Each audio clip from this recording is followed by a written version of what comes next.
Okay, thank you very much for the invitation to join you here. I have this dual laptop situation. It's a bit of an AV issue we're dealing with, so it's not meant as a affectation of some sort, two-fisted. So I want to begin first by, it's the wrong one, saying how sorry I am that I wasn't able to meet Mark Fisher at this event. I read Mark's work a lot and was really looking forward to meeting him. And for all the reasons I won't, you won't, we want to, it's easy to be pessimistic at this time. In fact, it's hard not to be pessimistic at this time. But pessimism can be fatal in some circumstances. And I think we need to remember that because the future is ambiguous, it hasn't been, and perhaps unforeseeable, it hasn't been canceled. It's still there. So, as mentioned, I'm coming from the University of California at San Diego, which is actually in La Jolla, up the coast. It's most of you probably know from where the Salk Institute is in there. It was sort of the UC's big health science, biotech, nanoengineering, computer science, also this crazy art department that I'm very happy to be part of. I also, while there, I run the Center for Design and Geopolitics, which is a think tank, design-based think tank that comes with artists, computer scientists, nano-engineers, architects, urbanists. We work a lot on sort of issues of universal addressing systems and micro-addressing matter. This is where the size issue comes in, this movement across scales. We're doing a lot of work around blockchains, particularly bio and eco monitoring and blockchain systems. We do a lot of the work that we do in collaboration with the bioengineers and nanoengineering department has to do with epidermal electronics and very small scale sensing systems, and the issue of sensing and sensors will be a big part of this talk. Some of which are skin-based, some of which are not. We're also doing a lot of work in virtual reality and augmented reality. Including one tool that's a general purpose nanoengineering design tool, where you can do 3D molecular imaging and build new molecules atom by atom as needed, which would be very helpful for drug discovery, a vector calculus app, and a lot of work on haptics and tactile interfaces within VR as well. Some of the talk that I'll be some of the work from the talk that I'm doing with is from this book called The Stack, which came out last year from MIT Press, this big 500-page book of political philosophy for the age of planetary scale computation. It is one image with a 500-page caption, I suppose. This is the image, and you can, in terms of Gramsci's weaponizing philosophy, you can do it more directly with this book. And these are the 6 layers. The stack model is based on the OSI 6-layer network architecture model. It is an argument about that this what we call a planetary scale computation is understood as a kind of accidental megastructure that operates at this asynchronous and discontiguous scales. So these 6 layers, there is, here's this diagram again, there's an Earth layer for which the ground itself becomes a site of intensive sensing, of quantification and governance. It's where the basic matter in which we structure the rest of the stack, in fact, comes from. That is, that the Earth is both a source for the rest of these technologies and also becomes an object of its attention. A cloud layer right above this, and a cloud layer which has this not just effects of virtualization, but really is in many ways transforming both the cities and also in important ways the rural areas as well. This is really where most of the important logistic archipelagos are located. It itself is nothing virtual about it. It's an extremely heavy and hungry machine. The data center industry passed the airline industry many years ago in its total carbon footprint. One of the prejudices we need to disabuse ourselves of quite quickly is the notion that computation is somehow virtual, an analog web. It also produces very strange kinds of political geographies in its own image. It's in no way placeless, but it does produce place in strange and interesting kinds of ways. And in doing so, it complicates forms of jurisdiction and sovereignty in ways that are sometimes strange and unpredictable. Above it at the city layer, we have the mixture of interfaces operating at different scales, discontiguous and contiguous networks of borders and enclaves, weaving themselves into various kinds of escape routes. Above this, at the address layer, a mechanism for the sort of agnostic location of anything that might be addressed or that might speak or be spoken to this larger mechanism, of course, itself. And this is some of the work that we're doing at DGP around these smaller addressing systems. An interface layer by which all the possibilities of this network are in fact made diagrammatically available in these extraordinary cartographic ideological reductions we call interfaces. And finally, of a user layer that produces the subjects that is all of us. But one of the interesting things we discuss about the user layer is that the users of platforms are ones in which are not necessarily human. That the sensors or algorithms or machines of various sorts can just as easily enter into the user layer as any other, which causes some concern, especially around AI. And as I'll discuss a bit more, one of the problems around AI is we tend to always see its developments in terms of ourselves, the very extraordinary anthropocentric notions of what an artificial intelligence would be. And I think what we're seeing is that AI is much more indifferent to our intrigues than we like. Perhaps the real nightmare is not that the big machine wants to kill you, but that it doesn't even think of you as a discrete thing to know in the first place. Okay. I hope I haven't crashed. Okay, thank God. All right. Very briefly then, we're also doing this program at the Strelka Institute, which is an architecture school in Moscow that Rem was one of the founders of a few years ago. The program also is looking at the geopolitical scale of urbanism by seeing the development of a new kind of multipolar order of geographically encapsulated domains, which might be seen as, on one hand, an amalgamation of legacy polities over the last few years, some functioning in rhythm with other forms of globalization, according to some sorts of physics of spheres and networks. A nomos of the cloud, if you like, subdividing multilateral sovereign domains into parallel stacks with servers. So not one global stack, but multiple now hemispherical stacks, a North Atlantic stack, a Eurasian stack, a Chinese stack, organizing each of these layers according to different kinds of contexts. And so the consolidation of these we might see as a sort of great convergence of political economies under the rubric of an information logistics.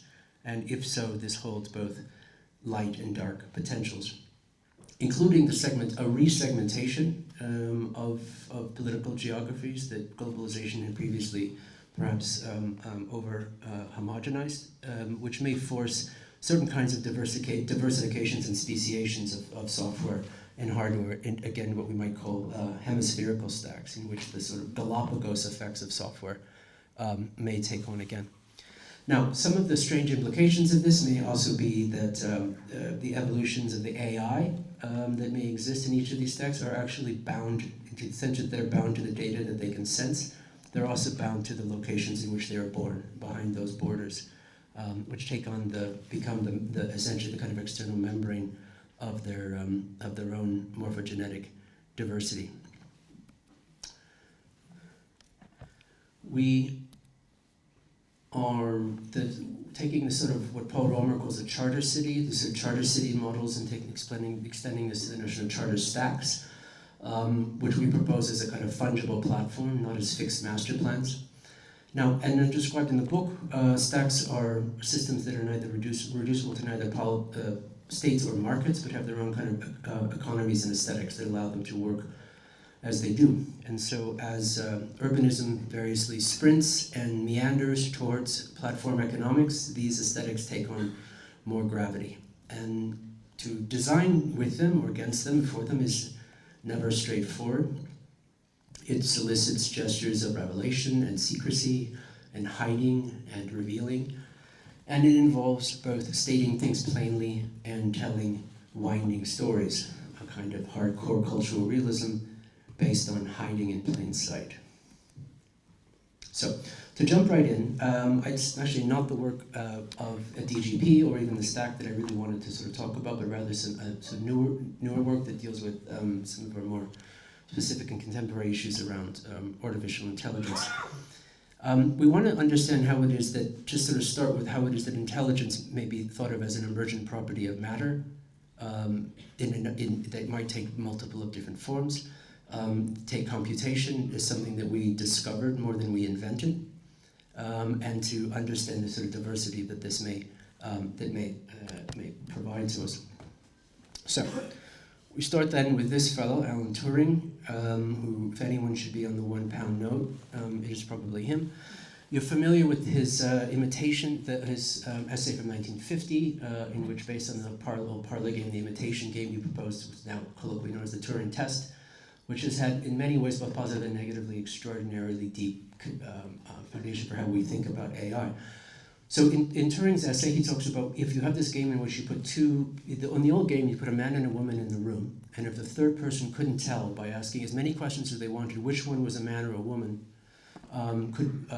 this was sort of the game. So Turing asked, if you have a computer replace player A, which in the essay is the woman, so it's actually a computer replacing a woman, and the other person who's asking questions of both of these two contestants can't tell which is a computer and which is a human, could we not say that this computer is intelligent?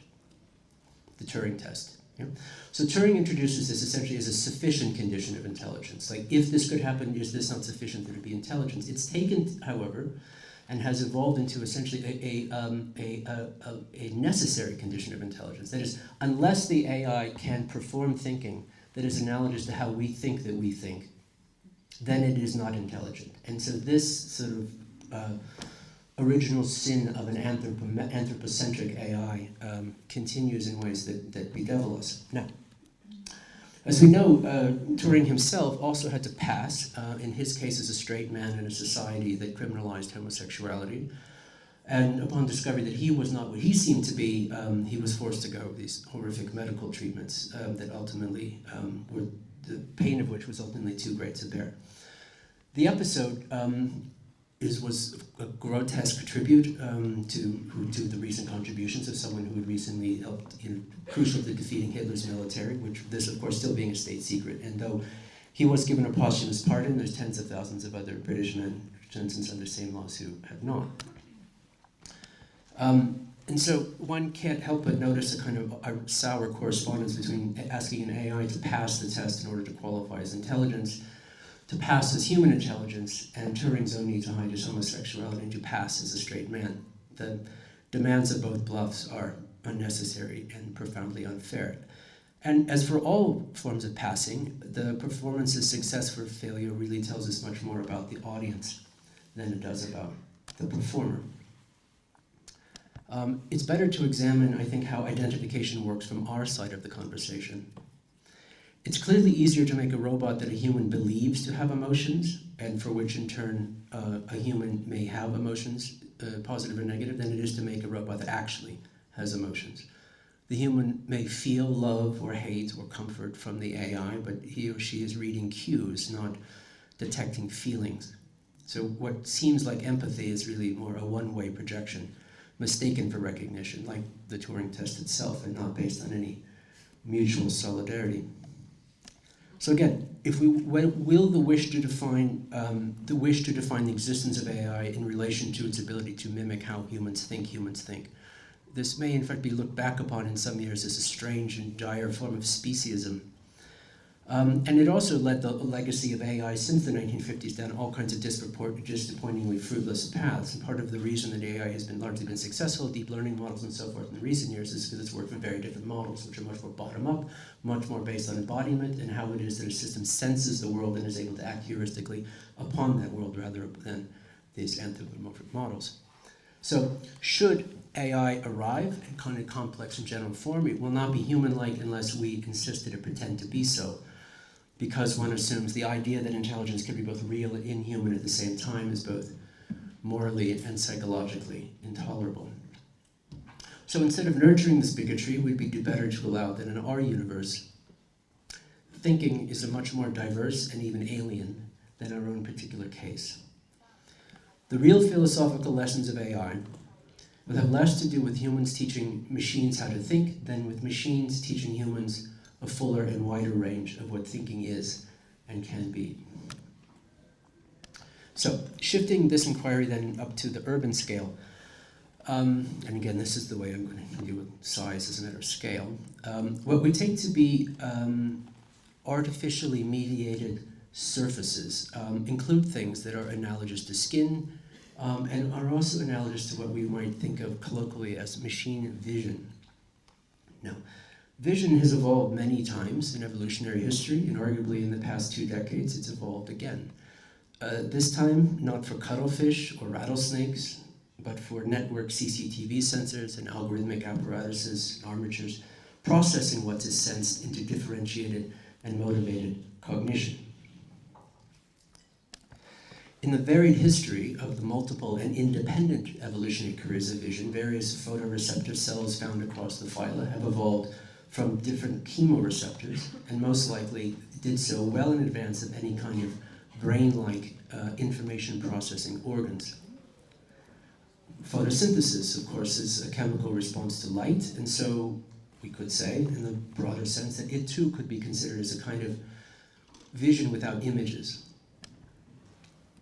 Now, the visual sensors that we distribute across the urban surfaces, often inside factories, inside those logistic archipelagos, respond to light. They're sometimes, but not always, shaped like cameras. And they're one kind, we could say, a design surface capable of synthetic sensation and computational interpretation. But in the wider urban landscape, they commingle with other kinds of networks of sensors, of surfacials, responding to many other things, to motion, to pressure, to heat, ambient air qualities, and so forth. So again, to the extent to which it's convenient, we call these variously machine vision or hearing or skin or so forth. But really any correspondence to the mammalian sensory system is probably allegorical. That is, we'll say, the AI is embodying itself in the city and at the urban scale, is using the surfaces of the city as its sensory apparatuses, but it's doing so in ways quite different than the way in which animals do. Now, as for the media technologies that link these two, we may say, in terms because of the specific functions we're putting these towards, we may say that when information is scarce, then copying something is the work of the mechanical image. When information is scarce, copying something is the work of the mechanical image. But when information is abundant, especially when it's overabundant, then seeing the original, picking the pattern out of the background, this is the work of machine vision. For thinking animals, seeing and making things is easy, but making copies of what is seen and made is hard. For machines, on the other hand, making copies is a way of seeing and is much easier than thinking, or perhaps it is a kind of thinking. Now, the animalian vision image making nexus is primarily human, and is likely that from the beginning to the end of the Holocene, the total quantity of images that humans have produced, from cave walls to FaceTime, measured in per year in total pounds of pictures, gigabytes of information, all this continues to increase exponentially. And with all the now with digital imaging machines carried around in everyone's pocket, the raw sum of images produced since the year 2010 may be greater than all of those produced previous to that year. And as we were discussing this morning, 500 hours of YouTube videos is uploaded per minute, which is more than you need. It depends, of course, on how you define and quantify an image, but what Walter Benjamin called mechanical reproducibility has certainly allowed images to proliferate far and beyond the means of human craft. Today, in fact, many images are made for no one. This does not mean that they're functionless, however. They're made by and for machines that, quote, see the world differently than we do. These machines don't have eyeballs with rods and cones, their visual cortex and so forth, but they do have sensors that detect light and motion and heat and color in other ways.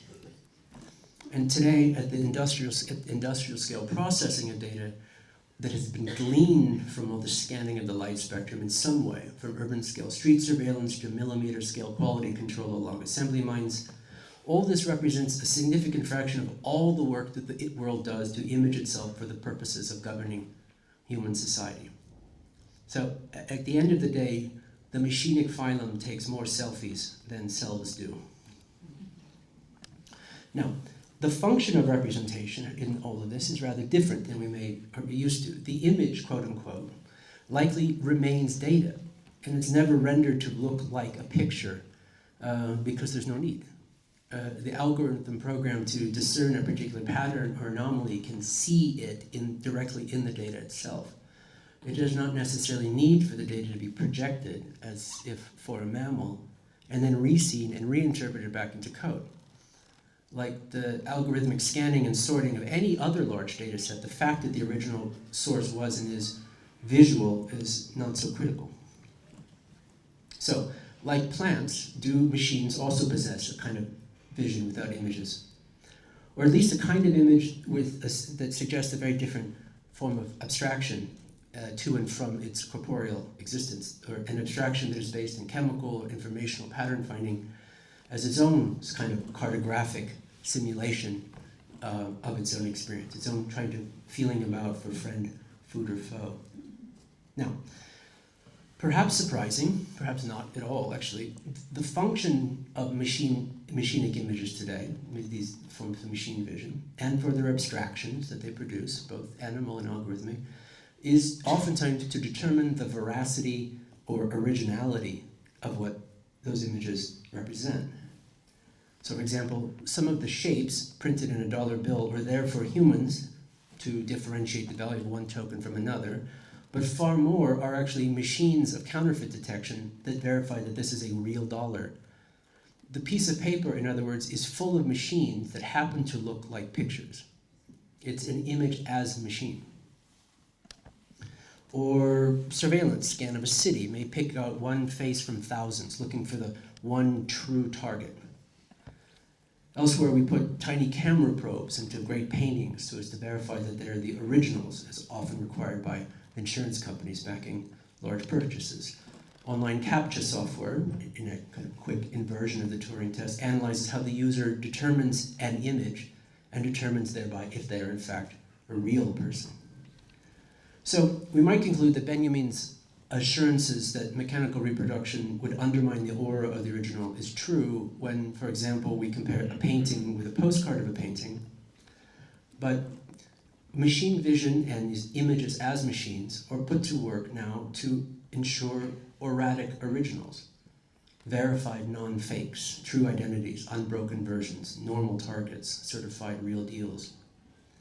And so a kind of full revolution is made back around.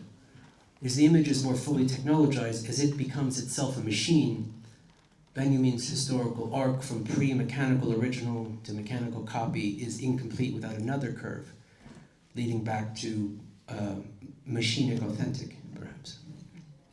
Now, cities are also a way and a place in which all of this works out.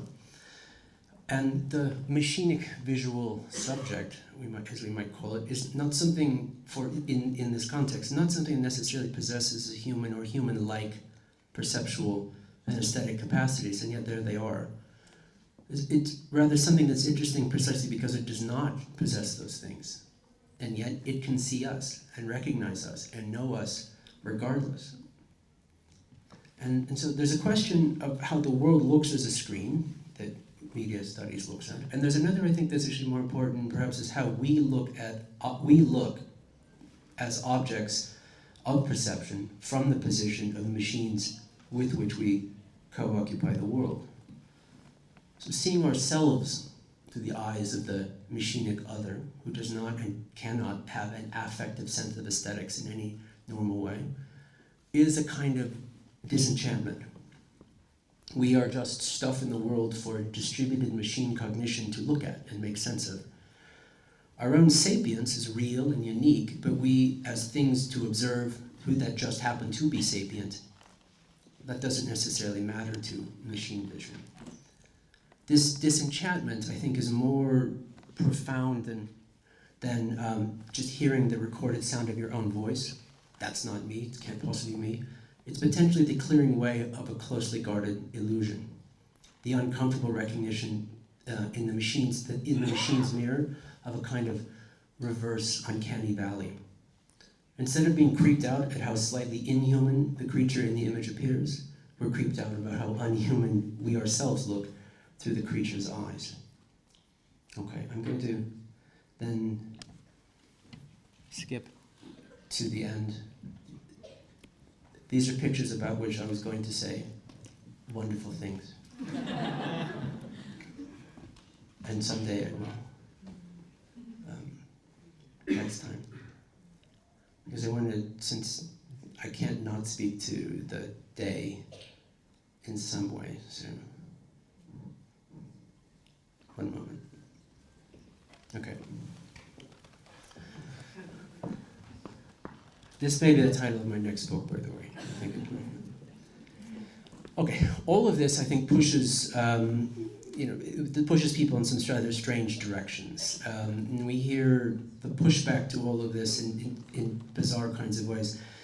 In academia, it's often phrased in some sort of way of it's phrased as kind of the need for an ethical reintroduction of the human scale into technology, which I think is probably a very bad idea, actually. The Anthropocene, what we call the Anthropocene, is not just the reign of humans, it's the reign of a certain kind of humanism. And to survive it, we must graduate beyond the notion that the human experience of human experience is A, the central purpose of a world given here for us, and B, something that is separate from our own biotechnological evolutionary emergence. We've always been cyborgs. And when confronted directly or indirectly with the promiseless implications of ecological indifference to our cultural traditions, people will vote for sovereigns who promise to glue them back together again, and who claim powers to make reality obey the tribal narrative. By rituals of public voice, these arbitrary yarns are apparently made real through a magical politics of representation and identification. What Carl Schmitt once called political theology comes into its own when the function of the state is to provide what amounts to a religious plotline. As publics and polities are drawn by regional myths and hemispherical Grossraum, humans literally vote for mind over matter. Matter, however, is unconvinced. So I'm going to end then with one very, very short story. One-page story. From another book that was published last year called Dispute Plan to Prevent Future Luxury Constitution, which was published by Eflux and Sternberg. Many of you are familiar, I should think, with the Sanji Pod City near New Taipei City in Taiwan. This future city was late for its own birth, which was 1978.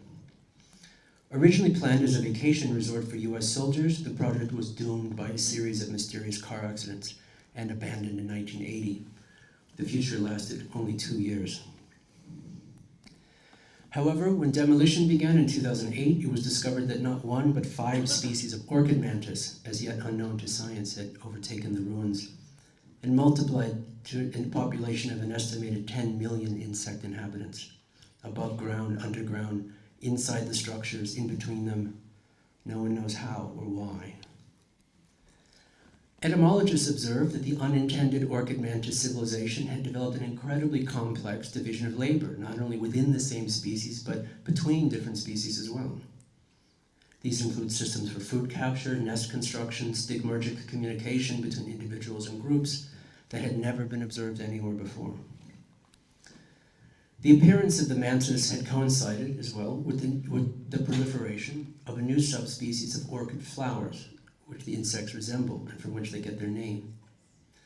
The orchids don't usually grow in this part of Taiwan, but today they thrive in the unusual labyrinthine cold and darkness provided by the mantis's own architecture. The future city, you see, is not for us. The Anthropocene, the reframing of the earth in the image of industrial modernity, will be short-lived, a geopolitical instant more than a slow geologic era. Humans are slowly vanishing even as their aggregate biomass continues to swell. Their cities are not their own. They are building habitats for other forms of life. Humans are the tools wielded by those other forms. We are the robots for future insects. And so the extraordinary architecture of Shanji, that is the systems built by the orchid mantis on top of and in between the UFO pods, has become in 30 short years a precious future archaeological resource. It's not a failed future, but a successful one. It's our future. We are already its present. We are who are displaced by the orchid mantis. Thank you.